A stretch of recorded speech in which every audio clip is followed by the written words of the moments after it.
There's nothing like league. And this is the Betfred Super League.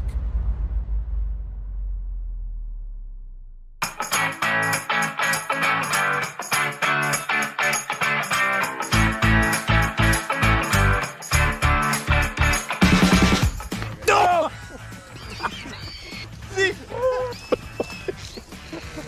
Got me here. It took a big chunk out of it. Bleeding. It's bleeding. Oh no, it's bleeding. The thing just ripped my ear off. What do you think?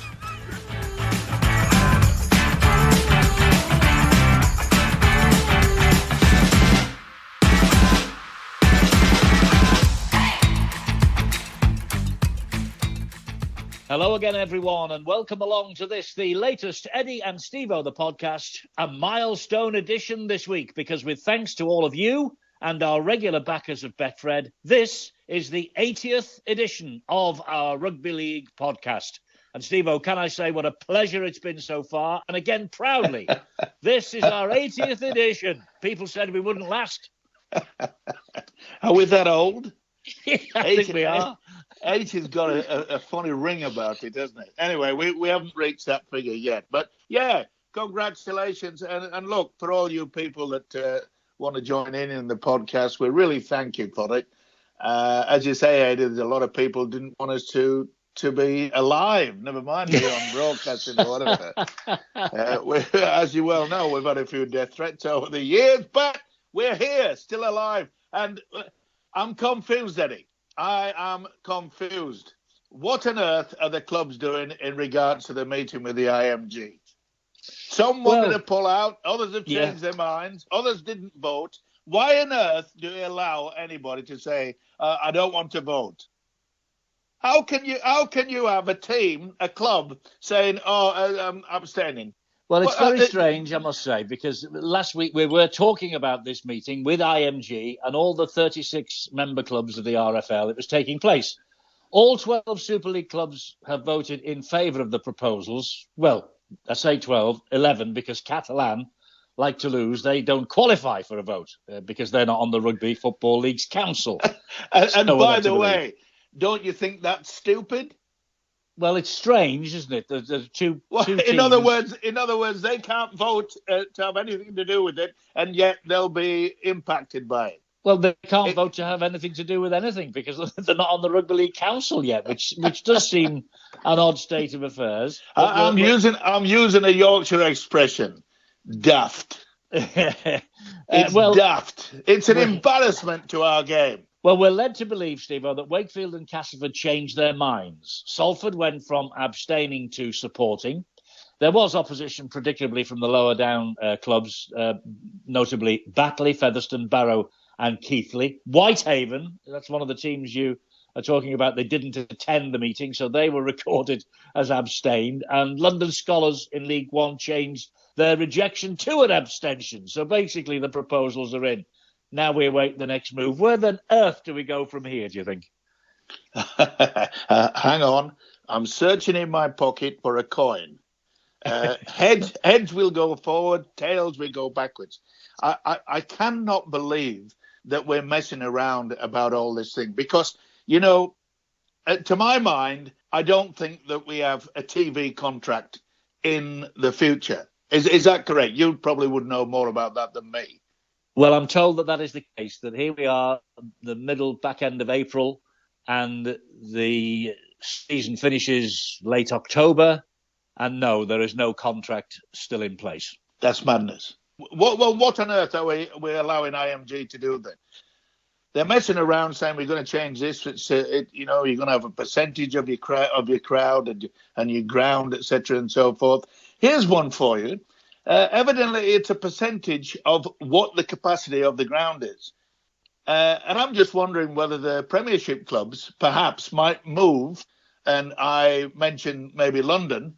London may move to another ground which only holds 4,000. So they'll have a lower percentage, and yet that means that they'll probably be in. What, if they go to a smaller ground and get better crowds, the rating on that side of things will go up, you think? Yeah. That, if it's a 4,000 capacity, well, probably they only need 1,000 people to come on a regular basis, and they will be classified as against Wigan, St. Helens, etc., and so forth. I've read the word in it, and maybe I'm confused, but that word, confused. I bet a lot of rugby league fans out there are doing exactly the same thing, confused. Well, I think you're right. The paying public now needs to know what is going on. And let me just quote you some of the Keighley owner's words, the owner of the Keighley Cougars.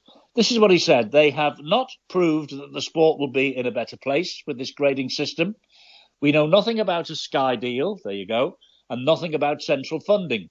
Keighley claimed that this will be the death knell for the Championship and League One clubs and other heartland clubs, and the elite will sail away. Passionate words, but obviously fell on stony ground. Well, stony ground indeed. Yet, they probably have a point, but so has IMG.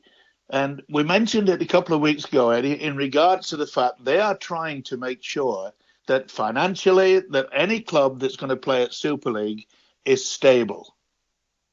And quite frankly, I don't think that all the clubs in Super League would be classified as stable and strong for the future. I'm talking about finances now. Now, what on earth if we don't get a television contract through? You work that out. Well, that's the $64,000 question, Stevo. I mean, if they don't get a television contract, what do they do? Go back to 1995, part-time? Well, I think we'd have to. I mean, some of these players' contracts, etc., and so forth, majority of it comes from television revenue. And yet here we are fighting amongst ourselves in regards to which is the way forward. I keep mentioning it. What they're trying to do, IMG, is to make it sound and solid. In other words, financially. Get the supporters there. I understand that. We saw over Easter what can be done. The whole derby, massive crowd. Yeah. Wigan, biggest crowd in 18 years for the Saints game, you know. The interest is there. The interest on the back of last year's World Cup has taken itself through into the start of the Super League season. I know we're now 10 weeks in, but it's taken itself through. So there is interest there. It's latent interest. That's the problem. And, you know, Stevo, I've always said this. 1895, the game was born out of a row. And the game has been rowing with itself ever since, hasn't it? Yes. And also the vision. But we've tried time and time again. We had the formation of Super League. Murdoch money came in. We had millions. It was running out of our ears. And what did we do? We spent most of it on buying players from overseas, especially from Australia and New Zealand. So we've tried all this in the past, and we're trying to take it, and we just will not conform. We're still, I hate to say it, still flat cap up north. Well, it's something to be proud of, though, as well, isn't it? The fact that we are northern, the fact that we are living in each other's pockets, the fact that we do, you know, we don't have to travel millions of miles to watch the game. That surely is one of the strengths. Let me just put to you what Featherstone have said. They said their objection to these IMG proposals are based on the lack of promotion and relegation. They are unbeaten at the top of the championship table. They're favourites to join the elite next year. So in 2024, they will be probably, possibly, likely the last team to be promoted automatically because of on-field performances into Super League. And then it's up to them in 2024 and beyond to prove that they can stay there. Promotion and relegation is the heartbeat of everything that is sport in this country. And I know that you think that IMG have looked at Australia and said, well, that doesn't have to be the way forward, because they don't do it in Australia. They don't do it probably in any other part of the world either, promotion relegation, as much as we do. You know, you look at America, I don't think they know what promotion or relegation is. And that's the biggest sporting nation in the world. And they also understand is that the only way you can start building up from the bottom, and we've mentioned it again, in Australia, they brought in Melbourne, they brought in Brisbane, they brought in North Queensland, and they were given the opportunity. They did. I mean, we did it in a sort of a weird way. We allowed Catalan to do exactly that. Now, there are certain clubs and people who are on the board of committee saying it's a waste of time to have Catalan. So when we want to get progress, we always have someone and says, "Oh, this will be the death knell of our game." People are frightened to have change, Eddie. We're at an age, you and I, we don't want change. No. We're quite happy with what's happened in the past. And look, it's a northern game, and we're proud of it. Yeah, of course we're proud of it. And you can't change that. But we've got to stick together and try to change it in a way that's better. And there's only one way that we can get out of all this mess, and that's finance. Somebody coming in and say, just like Sky did, just like Murdoch did years and years ago, save the game. Well, collectively, we're around about 45, 50 million in debt. He wiped it off, gave us some extra on top of that, and we created Super League. Everything was going to be absolutely wonderful. Remember? But they wanted mergers with the clubs. They won't do it, Eddie. No, I know. You're absolutely right. The mergers, I think, are completely and utterly off the record. Look, enough of the huffing and puffing about what's going on and the grading proposals. Let's wait and see. Let's wait and see what happens next. Let's get on to the field of play. And, Stevo, we have new leaders of the Super League. The Warrington Wolves are now second. They were beaten quite comprehensively by St Helens on Thursday night. Daryl Powell says his side isn't good enough at the moment. But, I think if you'd offered him 8 wins from the first 10, he'd have snapped your hand off, wouldn't he? Yeah, of course he would. It's as simple as that. Luckily, they've got a chance to rest, haven't they? They've got a fortnight before they start playing again, yes, which is good because of the international. Now, that will help them. But what has not helped them is the fact that 3 of their best forwards are not available. One's gone back to Australia, and when you have a good run, you can guarantee it's because the forwards are taking dominant out on the field of play. And they just don't seem to have that dominant fixture again. I mean, Wigan, I said last week, their defence is superb. They've found these players that dig hard and they work hard, and they fully deserve to be on top. And Daryl Powell, he knows that he's got to find a little bit more toughness and structure up front in the forwards. That's true. And against St Helens, there was no Paul Vaughan or the suspended Gil Dudson and Thomas McKaylee, as you rightly say, back in Australia. But having said that, look at the injury list that St Helens have. Well, I was going to say that with the likes of Makinson, Percival, Wormsley, Matautia, Knowles, Sirenen, and Parsi all still out. They had far too much for Warrington. Yeah. Far too much. I honestly thought that Warrington was really going to be difficult to beat over the season, and they've lost the last 2 games. And probably what we've discussed is a major reason why. But the opposition have been pretty strong. They've dug deep, and they're showing that. But we can't write off Warrington because they've still got good players. Absolutely. Oh, no one's writing them off, Stevo. No one at all will be writing them off. No. Well, you can't if you've got the English captain playing there. No. And I think as far as St Helens are concerned, by the way, honourable mention for this T. Ritson. He's born in Thailand. He's a winger who was signed from Barrow in the Championship. 70 tries in 73 matches for Barrow over the past 4 years. He's taking Super League by storm. He's taking it really well. A try on Thursday night. Good try too. Yes. And also, how good is St Helens in finding this guy? Yes. It's not a matter of someone will knock on your door and say, listen, I've got a winger. And it's going to... you can't tell me that all the other clubs were ignoring the fact, here's a guy that scored 70 tries in 73 games. That's surely, right. The red beacon should be going, bee, and you've got to hand it through to the St Helens. Obviously, they're amateur scouts look around for it, and they do it all the time. That's why the top clubs are always at the top of the league, because they don't just hope that somebody will come from junior development. They keep their eyes on all amateur clubs all the way around. And that's how it should be. That's how you get into it. Indeed, and T. Ritson from a club in Cumbria, i.e. Barrow. Yeah. I remember Clary Owens. Do you remember Clary from years ago at Warrington? He was red hot in Cumbria for bringing Cumbrians down to Warrington, if I remember rightly. People like Gary Chambers, they came down. He was all over the place in Cumbria. That's an untapped market, isn't it, Cumbria? Well, the sad part about it is that I've always maintained that we should have a team called Cumbria. Okay, I know working in Whitehaven and Barrow, well, they hate each other. We understand that. But if they want the fans to one day come to Wembley or one day come to Old Trafford for the grand final, they would be proud Cumbrians. They'd say, come on, Cumbrian, call them whatever you want. But over the years, they have produced some absolute sensational rugby league players.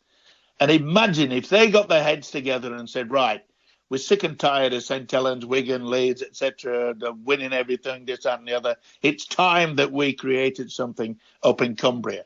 And I know people, if they're listening up there in Cumbria, they'll be saying, it's talking a lot of rubbish, etc., and so forth.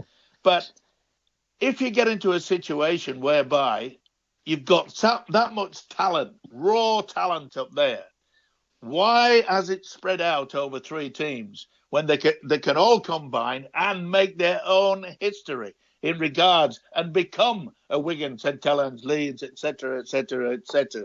Well, it's a wonderful idea, and who knows? Well, one of the days somebody might. And, that would be the West Coast taken care of. Looking across to the East Coast, I think we've got to mention Hull Kingston Rovers in 3rd place, haven't we? This is their best ever start to a Super League season.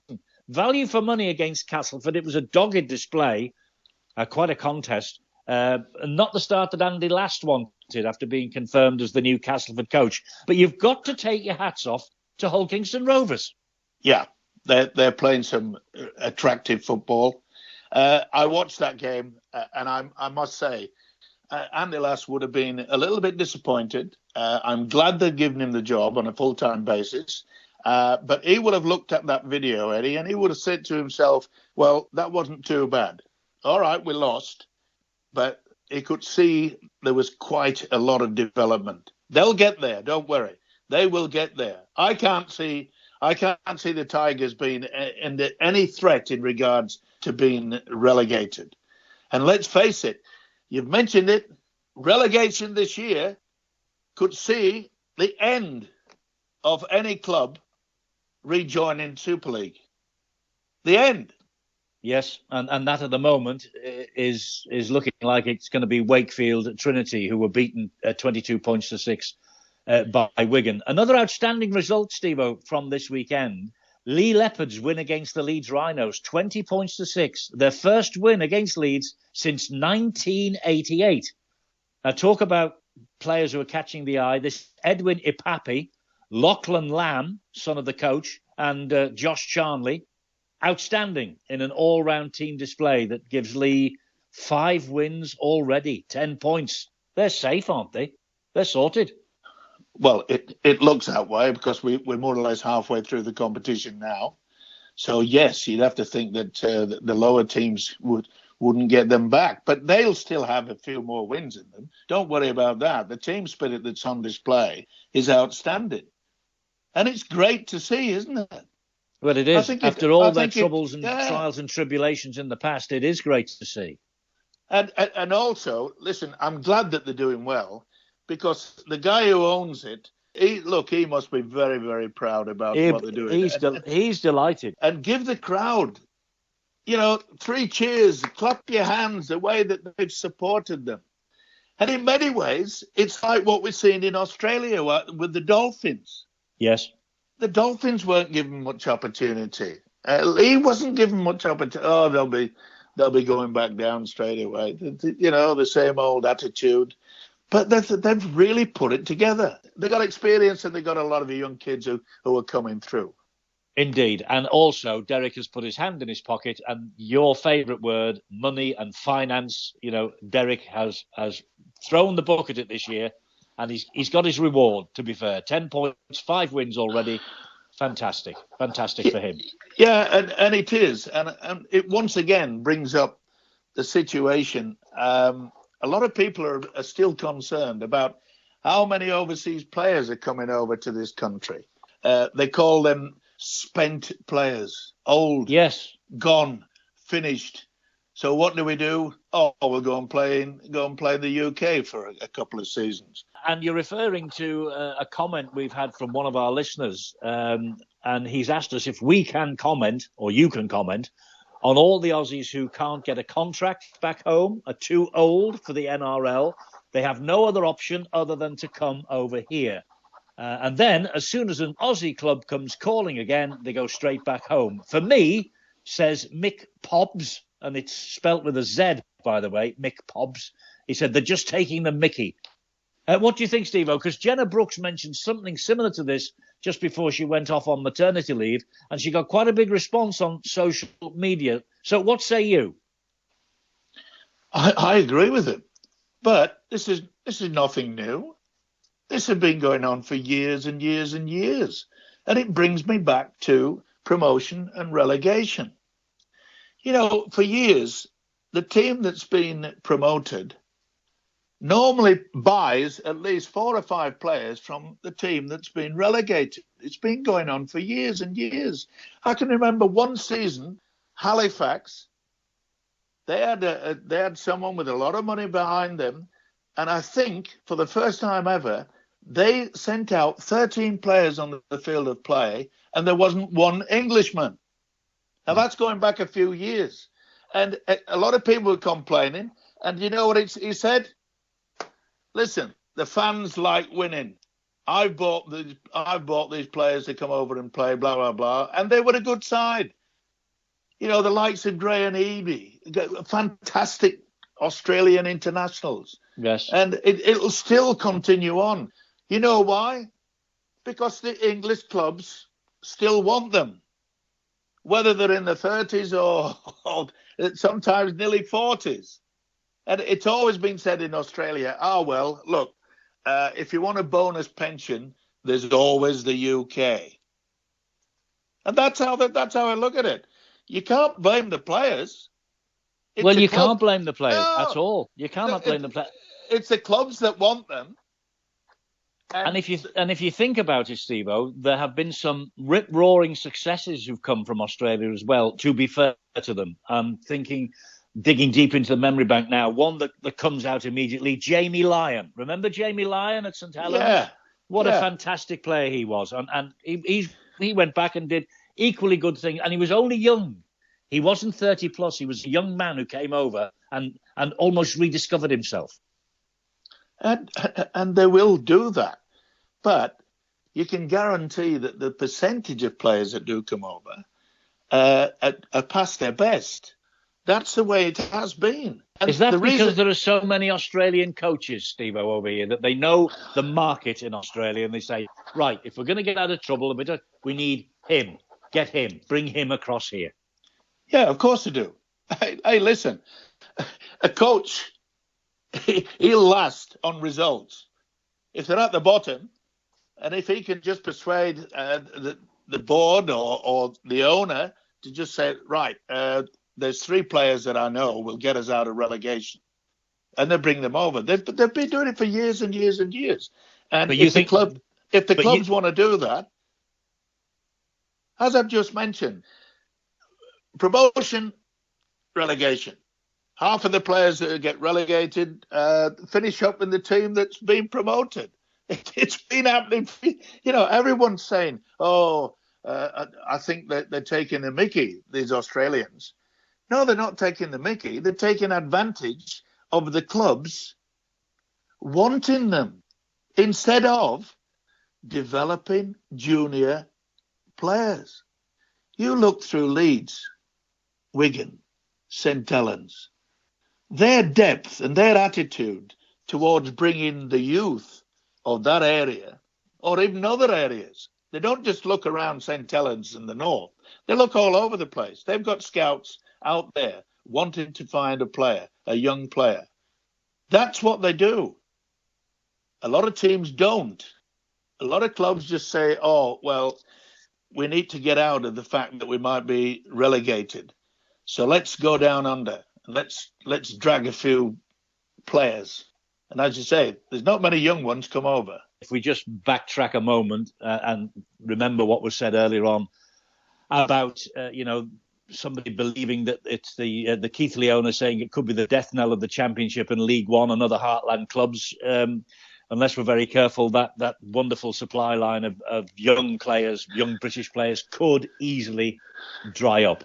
They won't dry up, Eddie, if the Rugby Football League, Super League, get their heads together and look around how many amateur clubs are going to the wall, bankrupt. They can't keep going. And they are the stepping stone for our future. Not just one club, two clubs, for the future of rugby league in this country. We have to make sure that we fight against opposition. We know it's difficult with football, but it amazes me now that it's taken so long for rugby union to realise that just having money won't get you anywhere. The one thing they do have is that they have the pathway through amateur junior development, a lot more than what we have. Well, Stevo, this weekend now, we'll leave all that for the time being because the Super League has got a break coming up. It's the international weekend at Warrington. England's women, their first into action against the French at 2. Then at 4:30, it's the test match between England and France. Now, last week, Sean Wayne announced a 40-man squad. This week, over a quarter of them have pulled out for various reasons, injury in the main. 7 St Helens players out, leaving just Jack Walmsley in the squad. This is a real shame, isn't it? Because it's the first step on the road to France 2025 and the next World Cup. There's plenty of time still to go, of course, and it'll be a young side, doubtless, that Sean will name. So what are you expecting out of this game? Anything at all? Well, it's difficult for the coach to start with, having so many of the top players. They say they're injured for whatever reason. They don't want to be selected. Simple as that. Now, in my opinion, I thought it was the wrong thing to do, to have an international midway through our season. I think that we should have had a 3-game series against France, 2 over there or 2 over here at the end of the season. At the end of the season. That's where it should be. That's where it could then assess who was injured, who's been coming through. Look, there could be 1 or 2 youngsters that are already named in the squad that could just come to the fore at the back end of this season. And you can't leave them out. And I don't know why that they had to do it mid-season when a lot of injuries, etc. and so forth. And of course, we could come across that at the end of the season. But we've got to get some benefit out of it. A three-match international session will be far better than just having one midway through this season. With all due respect to the French, though, Steve, are they as big a good enough pull for the public to come and watch them? Well, the point is that we've got to try to, shall we say, promote it a little bit more. We've got to make sure that IMG, they're supposed to be the people that can make everything tick. Well, if that's the case, then let's start ticking. But something to finish off the season would be wonderful. To get back to something similar to when we used to have the tours. Australia would come over here, we would go down to Australia and New Zealand at the end of the season. And of course, all the fans love it. Of course they do. And all these players that have pulled out, okay, most of them are injured. He's named a lot of kids that have never pulled on an England shirt. Well, give it to the youngsters. Let's just see what they can do at this top level under the pressure. What I'm hearing from you is, why are we bothering? What's the point of a mid-season international? Yeah, it's right. And I find it difficult, for the English coach to have to just say, well, let's squeeze this in. It shouldn't be squeezing anything. We should say, right, at the end of the season, we can get a group together. Okay, maybe 50% of them will be in the playoffs. But even then, you might only find 25% or 30% of the players who were playing in the grand final. Now, the rest of that group, they can be meeting up. They can have training sessions. They can be getting themselves not only physically, but mentally fit to take on and build for the World Cup. Mid-season internationals, nothing new. I mean, I remember, we've done a few of them in the past. And then we were building up to an end-of-season tournament. You're right. 4 nations, 3 nations, I can remember them all. The meaningful opposition should come at the end of the year. But there's talk of Tonga. And Tonga are going to go and take part in a 4 nations tournament involving the Southern Hemisphere. So without France, where do England go?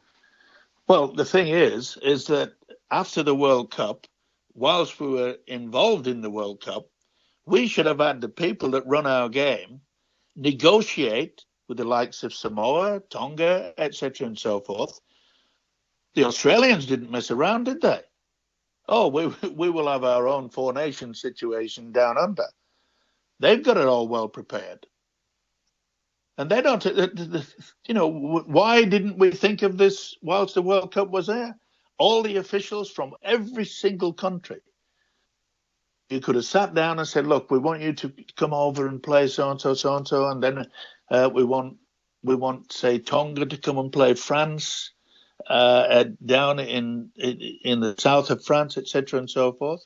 We've got to think towards the future, but we just seem to say, oh, well, we can fit you in sometime in May. Listen, this has been the 80th edition of our podcast, Stevo. You've been in pontificating mood this week. You really have. You've battered the drum. You've banged it and banged it. Anything? Can you lighten the load before we say cheerio for another week or two? How do you spell that? Pontification, Eddie? P-O-N. I'll let you off this situation. It is the international break this weekend. 2 internationals, women and men, at Warrington on Saturday. So enjoy your rugby league at international level, and we'll be back talking Super League and more nonsense again in a week or two's time. Stevo, thanks for your company as always. It's always a pleasure, top man. Always a pleasure.